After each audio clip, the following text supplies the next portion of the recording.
My name is Jenna Pilant, and I'm a style-crazed full-time creative living in sunny San Diego.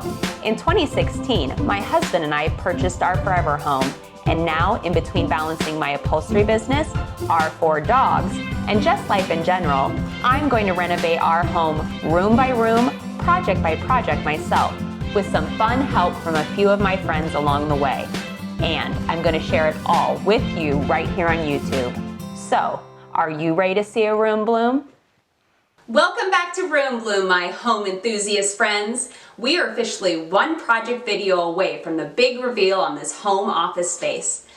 But before we dive into this next upholstery project, please hit that red subscribe button to my YouTube channel. Recently, while reviewing the insights to my show, I discovered that crazily enough, 57% of you whom are watching Room Bloom aren't subscribed to the channel itself, which is a little bit of a bummer because the subscriptions to YouTube channels directly affect their success.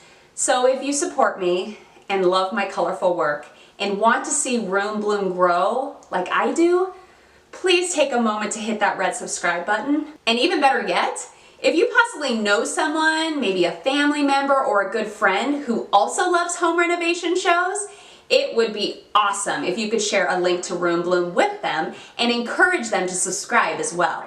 Because it's really going to take a village to hit that 1,000 subscriber mark. But enough with that housekeeping, and back to the fabric task at hand. Since this home office space is technically considered the 3rd bedroom in this house, I definitely wanted to provide this room with a possible house guest sleeping option, which could be either a futon, day bed, or sleeper sofa. I thought a futon would look too cheap. A day bed, too bedroomy, pretty much leaving sleeper sofa as my only go-to design option. As an upholsterer, however, I am consistently disappointed in the quality of furniture that's mostly being created these days. Which means there are sadly few furniture companies I will actually buy new from. I was considering a purchase from Joybird because their quality is almost second to none. But I didn't really have nor want to spend another $3,000 on this home office space. But I wasn't really seeing a way around it either. Then, miraculously, one night, while multitasking between cooking supper and my cell phone,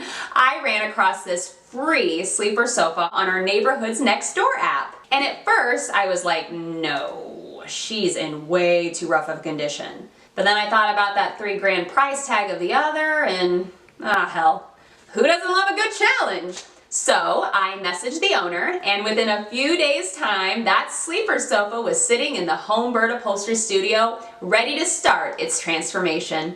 My least favorite part of any upholstery project is the initial teardown process. Mostly because of how tedious the final staple pulling can be. So time-consuming. Once the sleeper sofa was down to its bare bones, it was time to start the new upholstery process. First, attaching jute webbing to the inside back of the sofa to help reinforce the additional padding yet to come. Next, stapling a single layer of burlap over the jute, then a 1/2-inch thick layer of foam, spray glue, and last but not least, a single layer of poly wrap. It's important for you to know that upholstery-wise, the inside back is not usually the area where you would start first on a piece of furniture. But due to this particular sofa's construction, I had to change things up a bit. Now that all the new padding to the inside back has been layered correctly, it's time to finally reveal to you all the upholstery fabric I have chosen for this project. But before I go letting the cat out of the bag, I have to say that I think it's a bit funny how this print came back with a vengeance last fall, because it's always been considered a neutral in my closet. That's right, my more is more lovers. This designer decided to go the leopard route with this sleeper sofa, but that isn't even the best part. Just wait, keep watching. Now that the inside back is completed, I went ahead and added the jute webbing, burlap, and foam to the inside arms, before moving on to the front of the sofa. This is where I decided to add a little extra to this sleeper sofa's already purring designs. I am a big fan of the 1920s and thought a flapper-esque skirt across the sleeper sofa's front would provide just the right amount of additional quirk to its transformation. And thankfully, there was enough vintage dress fringe to triple layer across the front. Then it was back to the inside arms for some additional leopard action, using some of the leftover velvet from the master bedroom's headboard footboard project for its contrasting fuchsia welt. After the insides were all reupholstered, I moved to the outside of the sleeper sofa, reinforcing its outside back and arms just like I did on the insides with the jute webbing, burlap, foam, and polywrap. Wrapping up the entire base structure's new upholstery fabric with the outside back.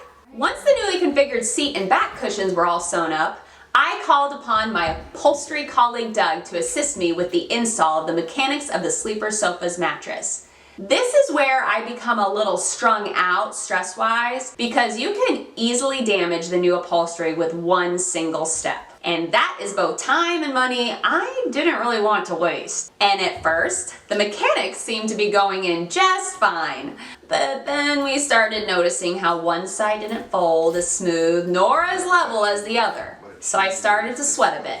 But Doug, in his usual coolness, helped me troubleshoot the entire problem. Well, this side seems fine. This one seems tight. This one's all wonky.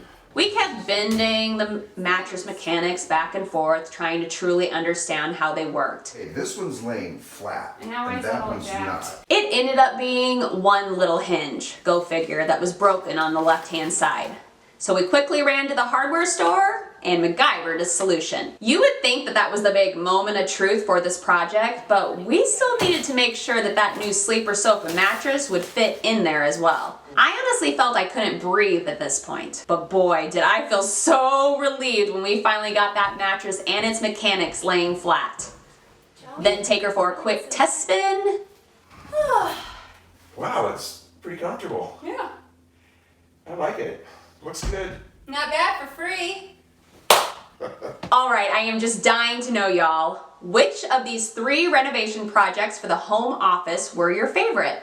We repaired that bad 2016 paint job in episode 19, hung that Andy Warhol wallpaper in episode 20, and now have transformed a worn-out sleeper sofa into a like-new, reupholstered beast. Please let me know by leaving your comments directly below.